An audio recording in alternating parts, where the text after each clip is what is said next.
Hey guys, welcome back to my YouTube channel Cricket Wicket, and today we will be reviewing a dominant win by India which has kept them in play for the semi-finals and which has given so many Indians a happy Diwali gift by winning by 66 runs. Virat Kohli said after the New Zealand loss that they didn't play brave cricket, but India showed yesterday how brave they can play. But Kohli's story with tosses is not a happy thing for Indians. Kohli and a coin is like two North Pole magnets, because Kohli has now lost 13 tosses in his last 14 matches and he has not won any toss in this World Cup. So Dhoni needs to mentor Kohli on how to win a toss. Otherwise, this is the only coin which can help him. Afghanistan generally love to bat first, put up a total and let their spinners defend their total, and India generally love to chase. So many experts thought that both teams will be satisfied with the result of the toss. But Afghanistan chose to bowl first because they thought Dew will play a more prominent role in the second innings. For Afghanistan, Mujib-ur-Rahman and Ashgar Afghan, who retired after the last game, missed out, and Shaifuddin, a spinner, came in. India also wanted to bowl first, and the changes they made was Surya Kumar Yadav for Ishan Kishan, which I thought was good because Surya comes at his spot at 4, the top 3 is fixed, so there's a lot more clarity. And the second change they made was Ashwin for Chakravarti, as Chakravarti had a niggle. But some people are saying, yeah, he has a niggle. And if you don't know, this is like sarcasm. And do you know that this was Ashwin's first white ball match for India since July 2017?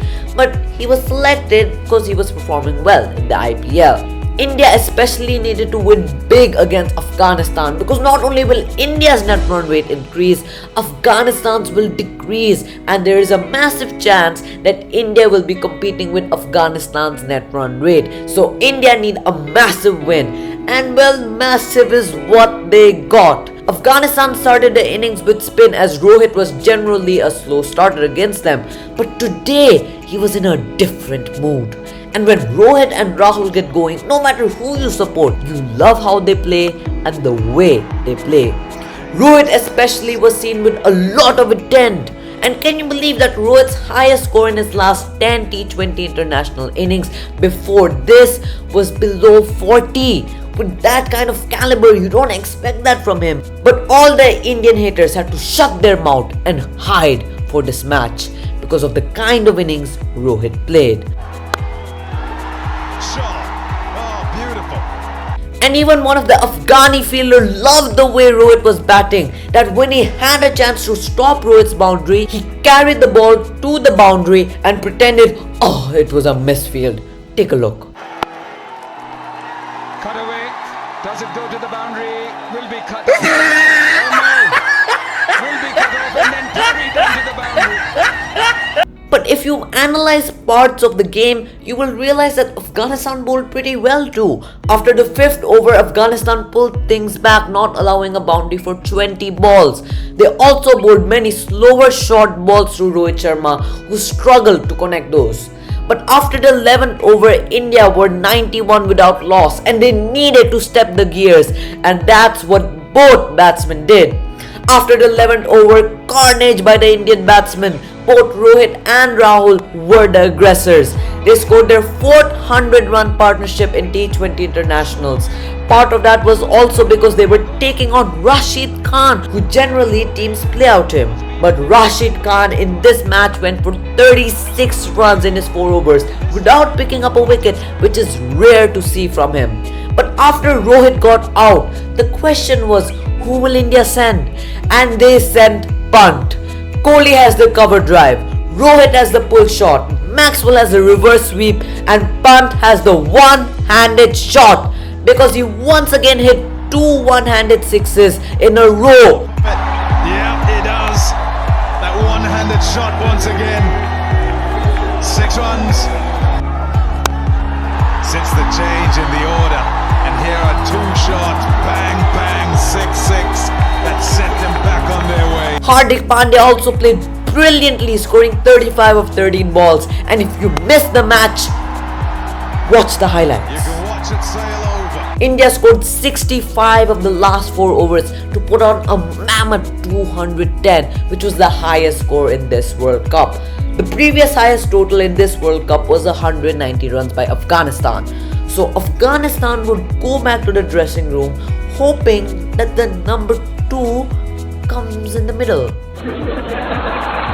Anyways, the last match I said when you use 2 overs of Bumrah, it shows how desperate India are. And well, this time they proved me wrong. Hey! Everyone makes mistakes. India got quick wickets and it felt like India would win this match by at least 100 runs. But Afghanistan never gave up. They attacked the Indian bowlers because that's the only thing they could have done. But one man in particular stood up for India in their bowling department. Ashwin. Who would imagine playing for India in a T20 international match after 1577 days will go on to pick 2 wickets and concede only 13 runs in his 4 overs. Mohammad Shami, after facing a lot of criticism after the Pakistan loss, picked up 3 wickets. There was also some more good news for India that Hardik Pandya bowled 2 overs. Yes, he went for 23 runs, but it's a start. Kareem Janat for Afghanistan finished the game really well, narrowing the loss margin of what could have been 80 to 90 runs to 66 runs. Now for the moment you are waiting for, the highlight of the match. Drum roll, people, it's Hardik Pandya versus the sumo wrestler. गेंद के नीचे हाथ से छूटा और उसके बाद ये शहजाद